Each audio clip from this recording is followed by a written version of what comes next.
उस आत्मा का जो कथन कार्य हो जाता है व्यवहार।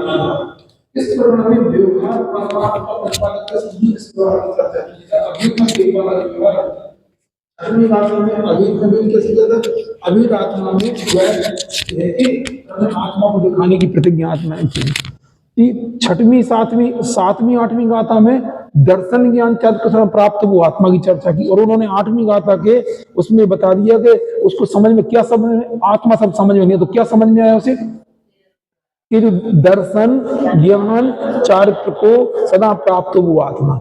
अब यही चीज उन्होंने आचार्य कुंद देव ने अपनी मूल गाथा में कही। कौन से केवली मतलब केवली श्रुत केवली को बताने के लिए हमें दो चीजों का अवलंबन लेना पड़ता। किसका?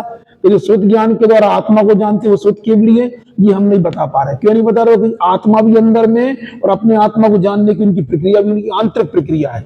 हम आपसे पूछना चाह रहे मतलब जैसे केवल ज्ञान स्वयं सिद्ध और प्रकाशित कार्य के द्वारा करते सकल द्रव्य के गुणानंत पर्याय तक तो हम करते उसकी प्रसिद्धि का सिद्ध तो केवल ज्ञान की पर्याय तो स्वयं से सिद्ध है, स्वयं से प्रकट हुई, स्वयं के पुरुषार्थ उसकी प्रसिद्धि कार्य के द्वारा करते तीन लोक के पदार्थों को जानने की अपेक्षा से। ये बात याद रखना, हमेशा वस्तु स्वयं सिद्ध होती है, प्रसिद्धि पर के द्वारा करते हैं। जैसे अपन भगवान को भी करते हैं तो भगवान को सत इन नमस्कार शीशधर जितना कथन है भगवान की महिमा का वो सब काय के द्वारा अष्ट प्रातिहार्य वाले होते हैं।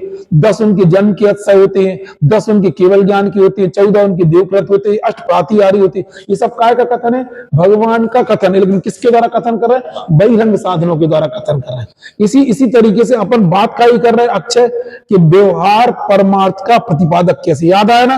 मतलब बहुत ज्यादा निश्चय व्यवहार के भेदों में आप जा पाओ सो नहीं जा पाओ कि भैया उपचरित कौन सा है, अनुपचरित कौन सा है, सद्भूत क्या असद्भूत, उसकी हम चर्चा नहीं करना। अब इस प्रकरण में जो चर्चा चल रही है कि मूल प्रकरण क्या है? व्यवहार परमार्थ का प्रतिपादक। प्रतिपादक है ना बताने वाला, प्रतिपादक है ना बताने वाला। तो व्यवहार परमार्थ का प्रतिपादक कैसे, ये समझ में आया। दूसरा उदाहरण में सांची का दिया था। सांची एक बहुत बड़ा क्या वो है समझ लो, बहुत बड़ा पर्यटन स्थल है।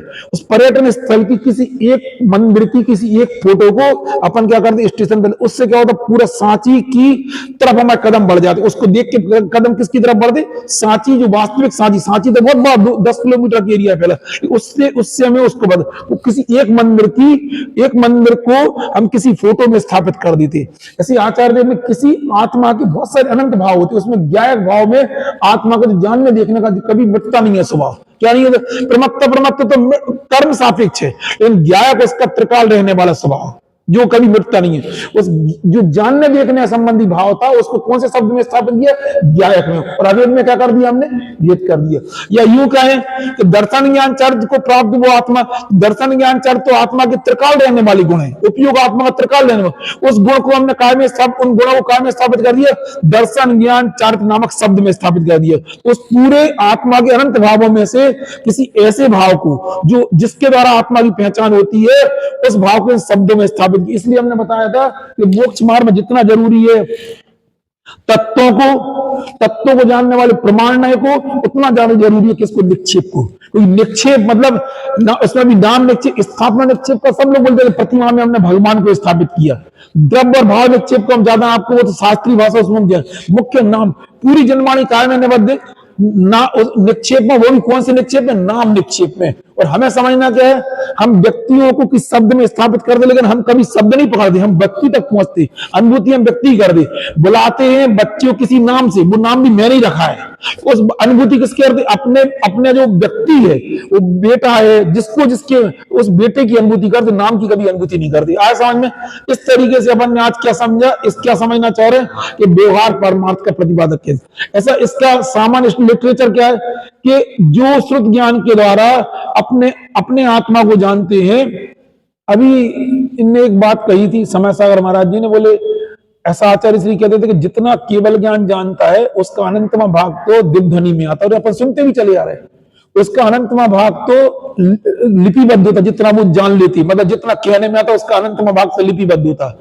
जितना लिपिबद्ध होता है उसमें से उसका द्वादशांक का कुछ अंश अपने पास में मौजूद है। इसका मतलब क्या है कि फिर ये कैसा कहना चाह रहे हैं कि जितना जानते वो जिनवाणी में थोड़ी आ सकता। वो तो जिनवाणी के शब्द कितने संख्यात है, और भगवान कितने को जानते? अनंत को जानते। और आप जिनवाणी के शब्द संख्यात है वो अनंत को जानते, अनंत को जानने वाली चीज को संख्यात में कैसे कहा जा सकता है? फिर भी जितना जितना अनंत भगवान केवल ज्ञान के द्वारा जानते हैं उसको जानने वाला कौन तक श्रुत केवली होते। तो अपन प्रसिद्धि काय के द्वारा कर रहे, प्रसिद्धि कर रहे हैं शुद्ध ज्ञान के द्वारा। किसकी प्रसिद्धि कर रहे हैं? उनकी ज्ञान की पर्याय में, मतलब गणधर परमात्मा की ज्ञान की पर्याय में जो द्वादशांग को जानने की जो पर्याय प्रकट हुई, उसकी योग्यता प्रकट हुई है, उसकी प्रसिद्धि हम द्वादशांग को जानने से उनको शुद्ध केवली कहते हैं। प्रसिद्धि काय के द्वारा कर रहे हैं? द्वादशांग को जानने की क्रिया से। काय के द्वारा कर रहे? जबकि वो ज्ञान किसके साथ तन्मय है? आत्मा के साथ। तो उसने द्वादशांग को जाना कि अपने को जाना? जैसे ज्ञान में बनने वाले ज्ञाकार को जानते कि हम ज्ञानी को जानते, इस गाथा का इतना ही अर्थ है। अब बाकी घुमा फिरा के जितना समझ लो समझ लो, नहीं है समझ, सब ज्ञान से आत्मा ही केवल। थोड़ा सा आइडिया बता दे रहे कि इसमें कहा क्या गया है, फिर अपन आगे चलेंगे, क्योंकि मैं बहुत ज्यादा अपन कोई पांडित्य तो पैदा करना नहीं है, भाव समझना है कि भैया अपन को समझ। हमने ये बोला श्रुत केवली की बात आती है, ये समझ लो अनंत भगवान है और ये उनकी गणधर परमात्मा जो उनके चरणों में बैठे हुए हैं, ये पूरे तीन लोक के पदार्थों को जानते हैं केवल ज्ञान के द्वारा, इनको केवली कहते हैं। और ये क्या करते हैं? जो भगवान की वाणी में निकलता है उसको जो झेलते हैं, उसके द्वारा क्या करते हैं कि ये क्या बन जाते? द्वादशांग की पाठी बन जाते हैं। क्या बन जाते हैं? इसको बोलते हैं द्रव्य स्रोत। एक शब्द मैंने और कहा था आपको, द्रव्य स्रोत और भाव स्रोत दो शब्द अलग होते, और मति स्रोत अवधि माना पड़ेगा। वो जो मति स्रोत की अवधि ज्ञान है, ये तो मन के द्वारा ग्रहित वस्तु के किसी एक अंश में, मतलब मन के द्वारा ग्रहित वस्तु को मन के द्वारा, जो मन पांच इंद्रिय छठे मन के द्वारा जो अपन पदार्थों को जानते हैं, उसके बाद जो हम मन के माध्यम से उससे और आगे का ज्ञान करते हैं, वो क्या कहलाता? श्रुत ज्ञान कहलाता है। इधर श्रुत ज्ञान अलग है, इधर तो क्या है, जितना हमारे पास ज्ञान है, जितना हमारे पास ज्ञान है, जितना ज्ञान है वो द्रव्य स्रोत कहलाता है। उसके निमित्त से जो हमें अंदर में भाव भासना होती है, उसकी वो क्या कहलाता है? भाव स्रोत ज्ञान। ये द्रव्य स्रोत और भाव स्रोत का अर्थ है। और यहाँ पे ये वाला मति स्रोत ज्ञान लेना, तो जे वाला द्रव्य, जे वाला लेना द्वादशांग में, ये वाला लेना, जो समझ में ना। अब इसमें अपन घटा के बता रहे हैं, ये गणधर परमात्मा श्रुत ज्ञान के द्वारा अपनी आत्मा को जानती, इसलिए इनका काम क्या है? श्रुत केवली है। क्या है? श्रुत केवली है। लेकिन इसको हम कैसे, जैसे हम अपने वर्तमान पर्याय से अपनी आत्मा को जान रहे हैं, तो कैसे सिद्ध करोगे? हम तुम्हें पता है कि हम जान रहे हैं कि नहीं जान रहे? तो हम प्रसिद्धि काय के द्वारा करोगे? जब हम इसी ज्ञान के द्वारा कोई बाहर का हम कोई प्रयोग करेंगे, तब जाके हमारे इस ज्ञान की प्रसिद्धि होगी, ये बोलना चाह रहे हैं। ऐसे ही जो श्रुत ज्ञान के द्वारा अपनी आत्मा को जानते हैं, श्रुत केवली, ये परमार्थ कथन है। इस परमार्थ का प्रतिपादन इन ऐसे केवली भगवान की प्रसिद्धि काय के द्वारा करते हैं, तो द्वादशांग के पाठी होते हैं। तो द्वादशांग को जानने वाला ज्ञान किसका ज्ञान? द्वादशांग तो जड़ है, और द्वादशांग को जानने वाली ज्ञान की पर्याय क्या है? वो चेतन है। वो किसके साथ तन्मय है? आत्मा के साथ तन्मय है। उसने द्वादशांग को जाना, तो उसने वास्तव में अपनी को जाना। ऐसे मरी मराई आवाज मत का अपने को जाना। आप बताओ क्यों बोला? यही बोलने कि जिस समय भी इसको जाना, उस ज्ञान की पर्याय में द्वादशांग को जाना। तो द्वादशांग को जानने वाला ज्ञान किसके साथ तन्मय है? आत्मा के साथ। इसलिए उसने वास्तव में किस द्वादशांग को जाना कि आत्मा को जाना? अब ये लिखा है इसमें, हम पढ़ के सुना रहे हैं।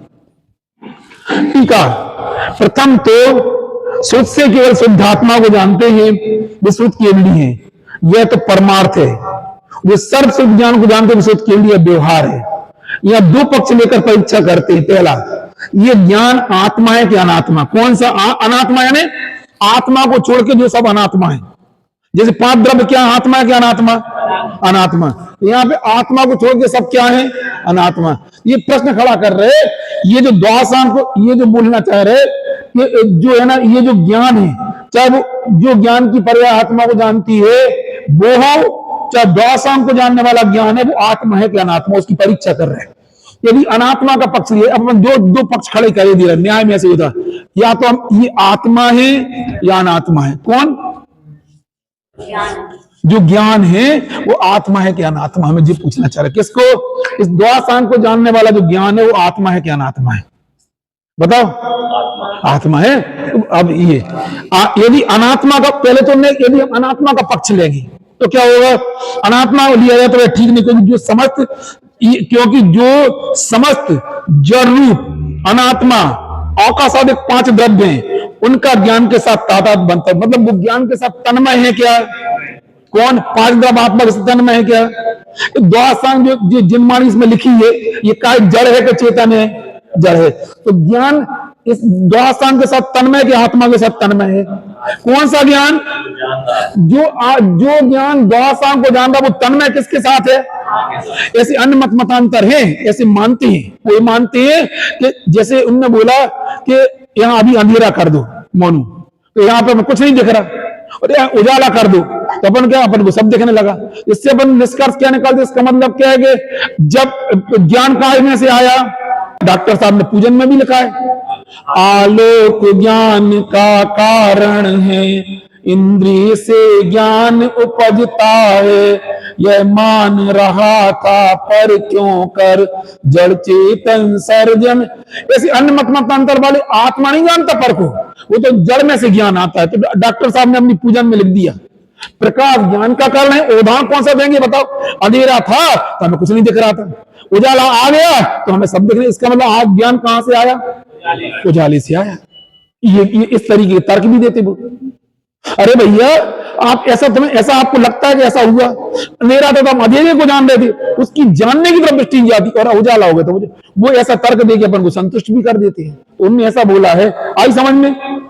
कि फिर से बोलो, इस द्वासांग को जानने वाला जो ज्ञान है वो आत्मा के साथ तन्मय के द्वासांग के साथ तन्मय है? आत्मा के साथ तन्मय है, क्योंकि जो समस्त जड़ रूप अनात्मा का सदिक पांच द्रव्य उनका ज्ञान के साथ तादाद बनता ही नहीं, क्योंकि उनमें ज्ञान सिद्ध नहीं, इसलिए अन्य पक्ष का अभाव हो गया। अब जब इसके साथ तन्मय है तो किसके साथ तन्मय है? ज्ञान के साथ तन्मय है। क्या बोलना चाह रहे? इसलिए शुद्ध ज्ञान भी क्या होगा? इसलिए शुद्ध ज्ञान क्या होगा? शुद्ध ज्ञान है द्वासांग को जानने वाला शुद्ध ज्ञान भी कौन है? आत्मा के अनात्मा? आत्मा। इसलिए शुद्ध ज्ञान भी आत्मा ही है। ऐसा होने से जो आत्मा को जानता है वह शुद्ध के लिए ऐसा ही। उस समय भी क्या घटित हो गया? जिस समय द्वासांग को जाना उस समय भी किसको क्या घटित हो गया? जो आत्मा को जानता है। वो जो इसने हम आपसे पूछना है, इस ज्ञेयाकार ज्ञान में देखा कि ज्ञान की ही रचना है ये, तो ज्ञान में इसको हम समझा नहीं, समझाया काय के द्वारा? द्वासांग को जानते उसको शुद्ध के लिए समझाया किसके द्वारा? नहीं, समझाया इसके द्वारा, व्यवहार के द्वारा करती। लेकिन वो भी वास्तव में बाहर की चीजें प्रसिद्ध किसको कर रहे हैं?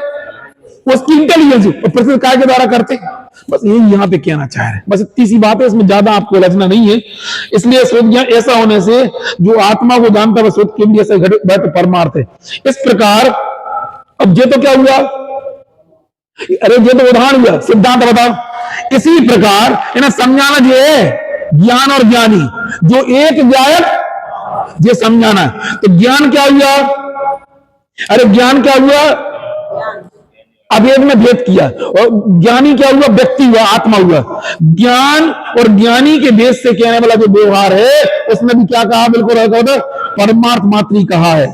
उससे मतलब हमने बोला जो एक ज्ञायक भाव है, द्वासांग को जानने वाला जो ज्ञान है, द्वासांग को जानने वाले ज्ञान ने द्वासांग को प्रसिद्ध किया, ज्ञानी को प्रसिद्ध किया, ज्ञान को प्रसिद्ध किया।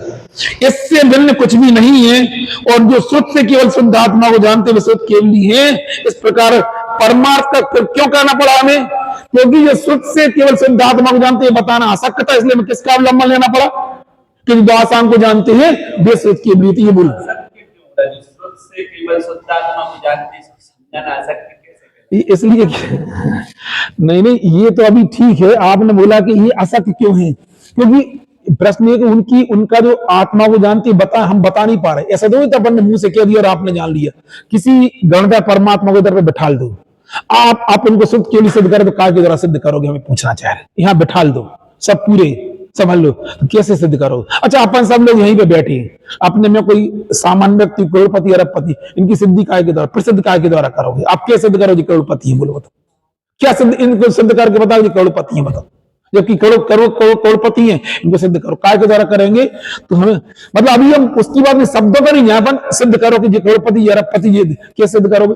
बाह्य वैभव के आधार पर सिद्ध करोगे इनका। लेकिन बाह्य वैभव से करोड़पति प्रसिद्ध करेंगे, लेकिन इनकी जो व्यक्तिगत जो इंटेलिजेंस वो तो इन्हीं के अंदर है। अभी उदाहरण वहां से लगाना, आईएएस वाला लगाना, उसको बता नहीं सकते। किसको नहीं बता सकते? उसकी इंटेलिजेंसी को बताने के लिए काय के द्वारा बताते हैं। बाह्य के देखो वैज्ञानिक भी काय के द्वारा प्रसिद्ध होते हैं, उनके प्रयोग जो दिखाई उससे प्रसिद्ध होती है, लेकिन वो उनके अंदर इंटेलिजेंस तो उनकी खुद की अवस्था में उनकी ज्ञान की पर्याय में इतना ही आप इसका अर्थ लगाना, इतना ही है भी, इतना ही अर्थ। किसी व्यक्ति ने डॉक्टर की पढ़ाई की है, डॉक्टर, हाँ हाँ ठीक है, दूसरा व्यक्ति है जो पढ़ाई कर रहा है उसको भी अपन डॉक्टर कह रहे हैं, हाँ ये गलत हो रहा है। तो उसको तो वो अलग टाइप का व्यवहार है, वो आप कहोगे ना उसको कहना, वो तो हमसे पूछोगे ना, वो कहेगा भाभी ने गम नहीं कहला, उसकी अलग नय का प्रयोग किया करता है कि डॉक्टर नहीं बना है, उसके पहले उसको डॉक्टर, जो प्रश्न लेना जा रहा है उसको कहना कि खाना बना रहा, वो अलग टाइप का व्यवहार है। अभी तो एक बार गुण गुणी के व्यवहार की बात चल रही है कि हमें आखिर ऐसा क्यों करना पड़ा, क्योंकि इसमें जो, इससे हम आगे इसलिए नहीं बढ़ना चाह रहे, जो 3-4 अपन ने गाथाएं पढ़ी हैं वो इतना बार बोलना चाह रहे कि हमें प्रसिद्ध ज्ञान को करना है और ज्ञान को पर के सापेक्षता से प्रसिद्ध करना पड़ा, ये हमारी मजबूरी है, इसलिए उन्हें शुद्ध केवली पाने का लिया है। हम नहीं बता सकते, आप चले जाओ भगवान के सम्मुखण में, आप सिद्ध कैसे करोगे शुद्ध केवली है, इसलिए कई बार इस पर बहुत विवाद भी उठता है, बोले द्वादशांग का पाठी स्वधर्मेंद्र होता है, लेकिन स्वधर्मेंद्र कभी नहीं लिखा, शुद्ध केवली कहीं लिखा हो तो जनागम में बता दो। क्या बोलना चाह रहे? द्वादशांग का पाठी तो स्वधर्मेंद्र भी होता है, द्वादशांग का ज्ञान तो सर्वार सिद्धि के देव को भी होता है, लेकिन उनको शुद्ध केवली क्यों नहीं कहते? दोनों शर्तें फल पहले होना चाहिए। कौन सी? कि आत्मा का अनुभव करने के भी से होना चाहिए और साथ में द्वादशांग का ज्ञान होना चाहिए उसको। अब आत्मा का अब कैसे कहोगे? तो 6वें 7वें स्थानवर्ती मुनिराजों को ही कहा जाता है, चतुर्थ स्थानवर्ती कभी शुद्ध केवली नहीं कहा जाता, भले उनके पास द्वादशांग ज्ञान है, वो आत्मा को भी जानते हैं, उसमें 2 शर्तें होना चाहिए, तब इनको अब क्या कहो शुद्ध केवली कह पाओ।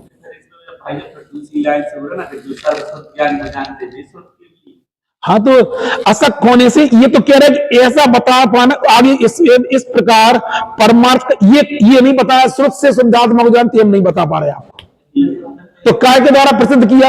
ये बताया कि जो सर्वश्रुत ज्ञान को जानता है वे शुद्ध केवली। हाँ जैसे वो सौदागर है, वो सर्वश्रुत ज्ञान को जानता तो वो शुद्ध केवली कहलाया नहीं कहलाता ना, क्योंकि उसके 2 शर्तें होना चाहिए उसके साथ, इसलिए शुद्ध ज्ञान को भी उसको साथ में 6वें 7वें स्थान लायक जानना भी होना चाहिए उसको, अकेला उतने नहीं कहते, उस आधार पर उनको शुद्ध केवली नहीं कहते। ये तो जनागम में बहुत सारे प्रश्न उठे, ये शुद्ध केवली पना जो लागू होता वो अवरत सम्यक दृष्टियों में नहीं होता। क्या?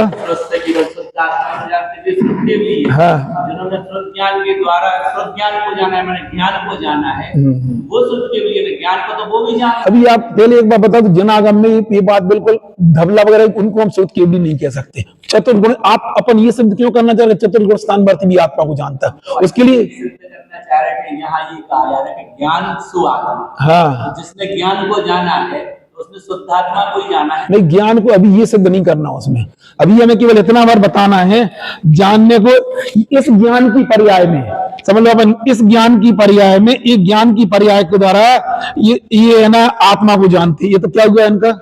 ये परमार्थ हो गया। अब इसके ऊपर तो क्या है? इसके ऊपर तो औदारिक शरीर है कर्मा से। अभी इस ज्ञान की योग्यता का हम कथन नहीं कर पा रहे हैं, काय के द्वारा कर रहे हैं कि द्वादशांग को जानते हैं, इसके माध्यम से इस ज्ञान की पर्याय की योग्यता का कथन किया। इस ज्ञान की पर्याय कथन असख्य, किसके द्वारा असख्य? अरे हम तो बोल रहे हैं तो केवल ज्ञानी परमात्मा का भी केवल ज्ञान सिद्ध करके बताओ हमें, बगैर उसके बाह्य का अवलंबन लेके। कैसे बताओ आप कि केवली ज्ञान की केवल ज्ञान की केवल ज्ञानी परमात्मा का केवल ज्ञान की सिद्धि करके बताओ, कैसे करोगे? बताओ है कैसे करोगे? बताएंगे या फिर सकल द्रव्य के, मतलब करना तो प्रसिद्ध किसको है? केवल ज्ञानी परमात्मा की ज्ञान की पर्याय, और कर काय के द्वारा गए? सकल द्रव्य के गुण अनंत पर्याय अनंत जाने एक ही काल प्रकट केवली भगवान, प्रसिद्ध काय के द्वारा कर रहे। लेकिन बीच में एक काम ने कह दिया कि जो जिसके हम कर रहे बाहर के पर द्रव्यों के द्वारा प्रसिद्ध, और कर किसको रहे? उस केवल ज्ञान की पर्याय को। इधर कौन सी ज्ञान की पर्याय को प्रसिद्ध कर रहे? जो, लेकिन वो इतना भर लगाना अन्य मत जो ज्ञान की पर्याय वो पर द्रव्य के साथ तन में नहीं, वो किसके साथ तन में? आत्मा के साथ तन में। इतने उन्होंने बोला, इसलिए उसने जाना किसको? वास्तव में उसने पर द्रव्य को नहीं जाना तो उसने ज्ञान ने ज्ञान को ही जाना है, और प्रसिद्ध इसके द्वारा की, इसका इतना ही अर्थ है बस। हाँ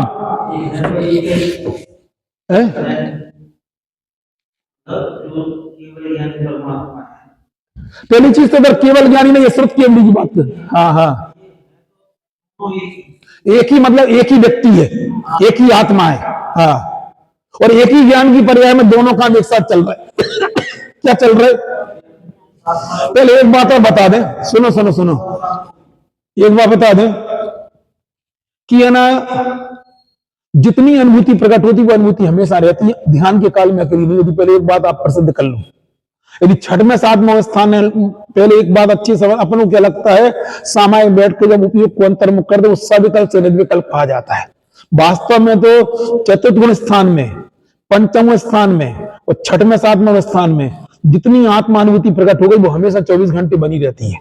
उदाहरण सुनना है, अपने को क्या लगता है कि हम जो उस आत्मा का अनुभव करने बैठे वो ऐसा अर्थ नहीं है।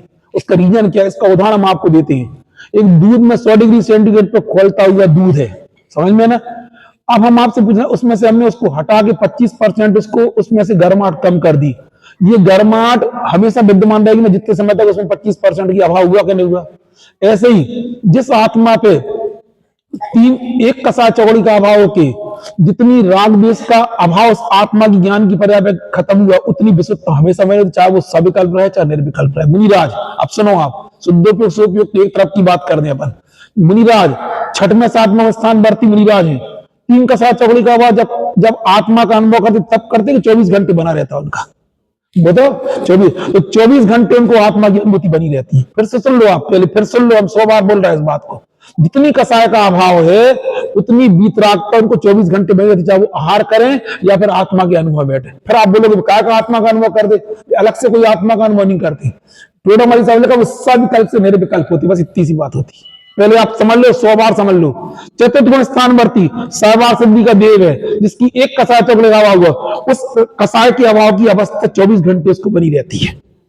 3 कसाय चौगड़ी के अभाव में आपको गलत फहमी है कि वो अलग से ध्यान करके आत्मा का अनुभव करती, वो ध्यान के अलावा भी आत्मा का अनुभव करती, क्योंकि जितनी कसाय का अभाव हो गया सत्ता में से उस संबंधी, वो सिंपल सा दृष्टांत है ना। इसको हमें कहां से सुनना, किससे समझना हमारे लिए बताओ।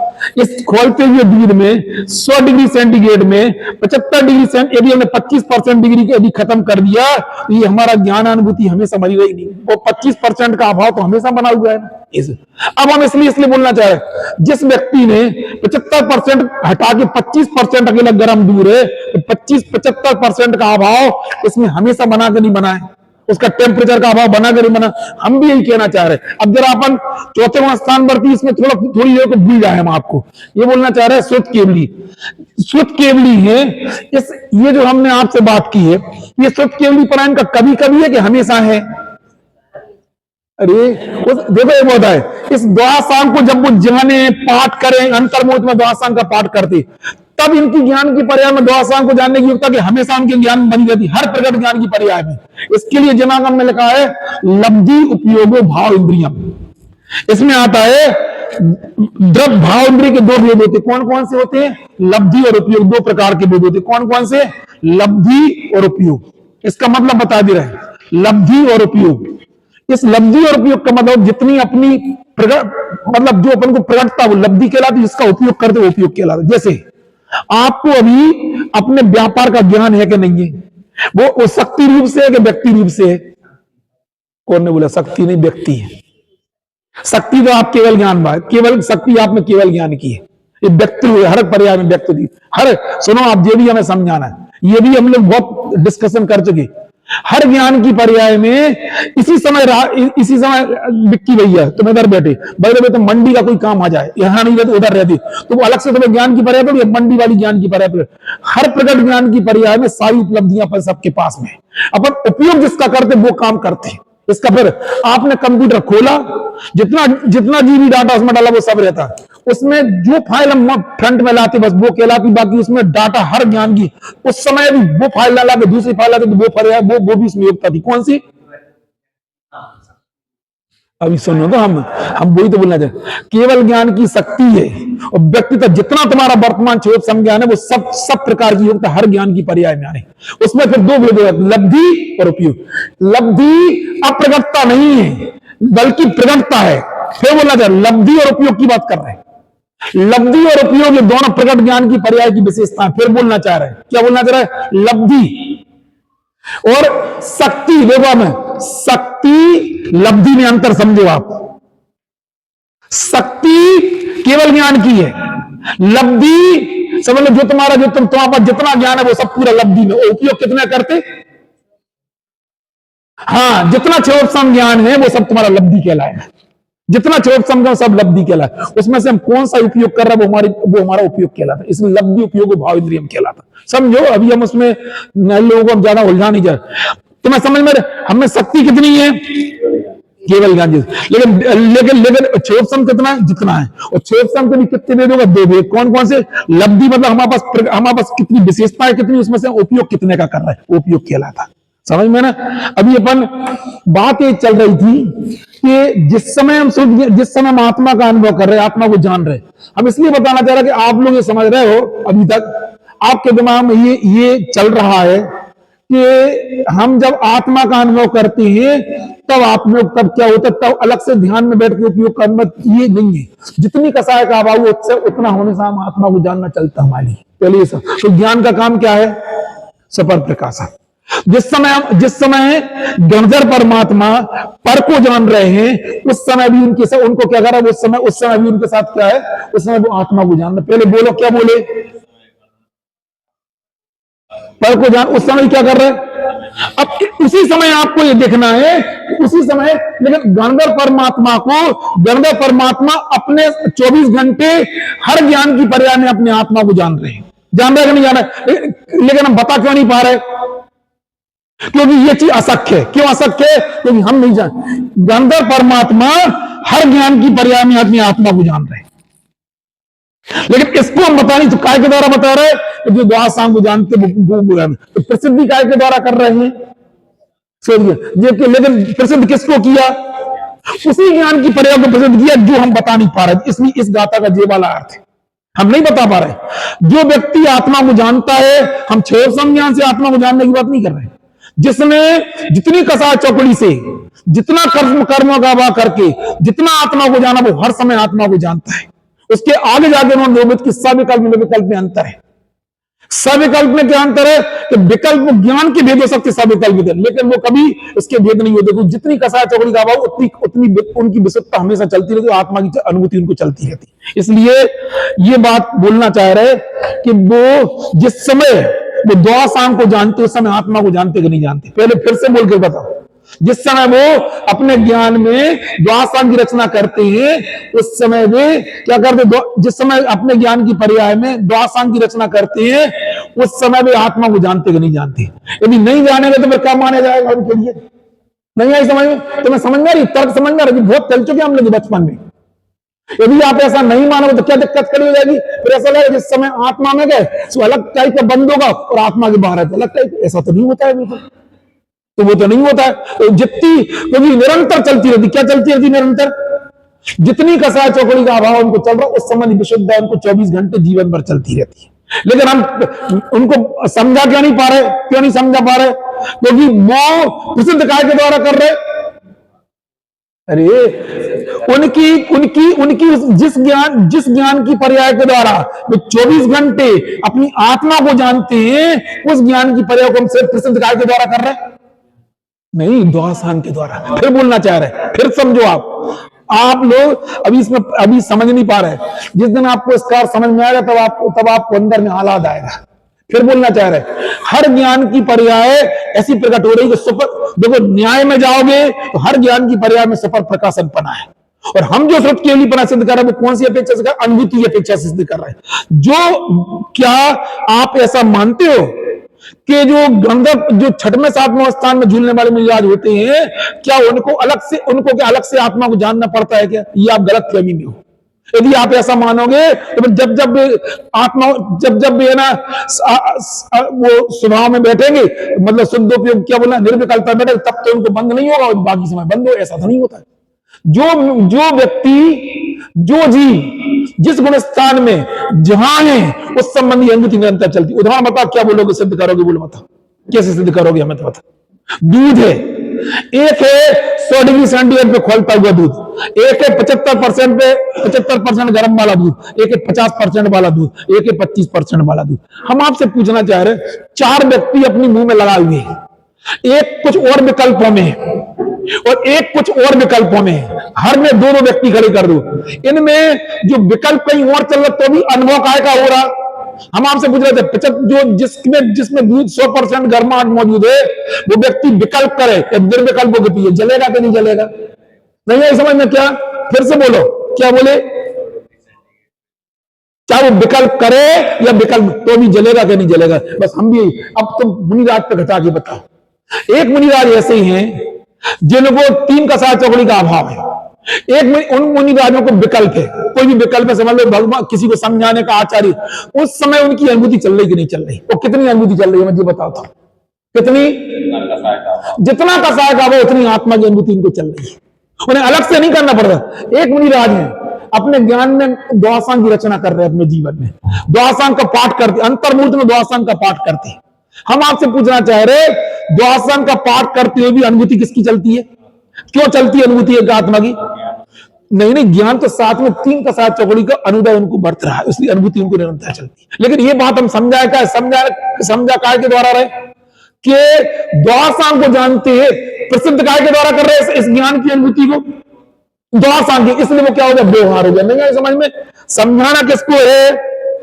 अरे इनके इस ज्ञान की पर्याय को समझाना है, समझाना है ज्ञान की पर्याय को, समझा रहा द्वादशांग के द्वारा, क्योंकि इसको हम बता नहीं सकते। काय के द्वारा? क्या नहीं बता सकते?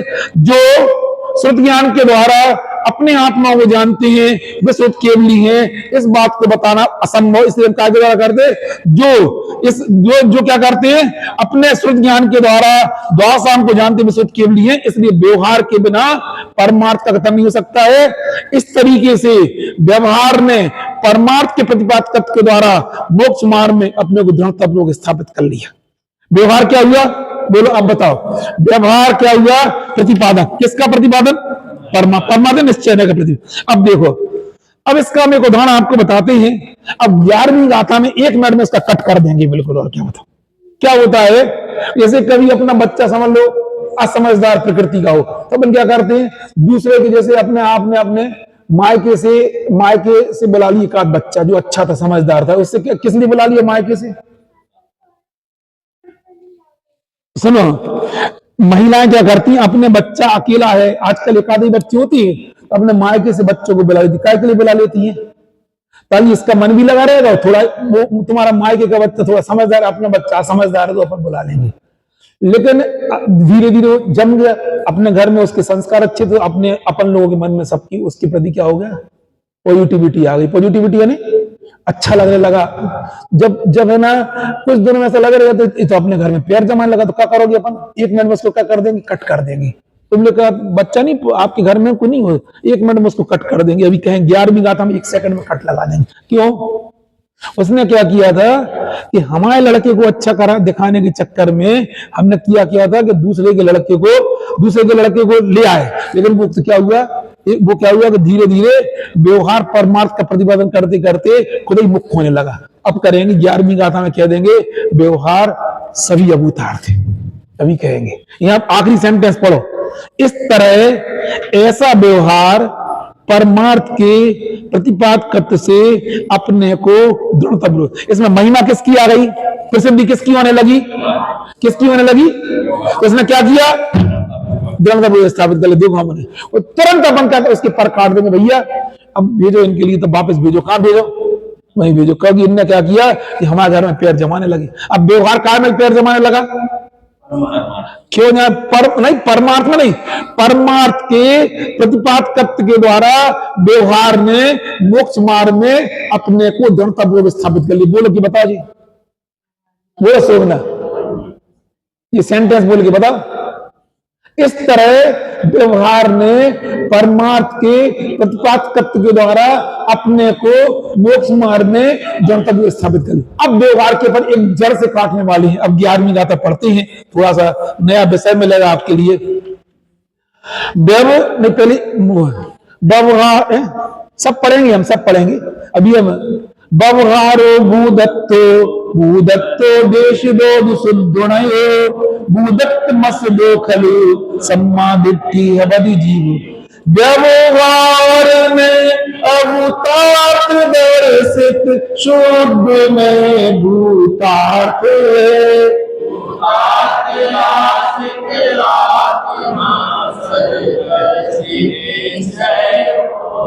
क्या बोलना चाह रहे?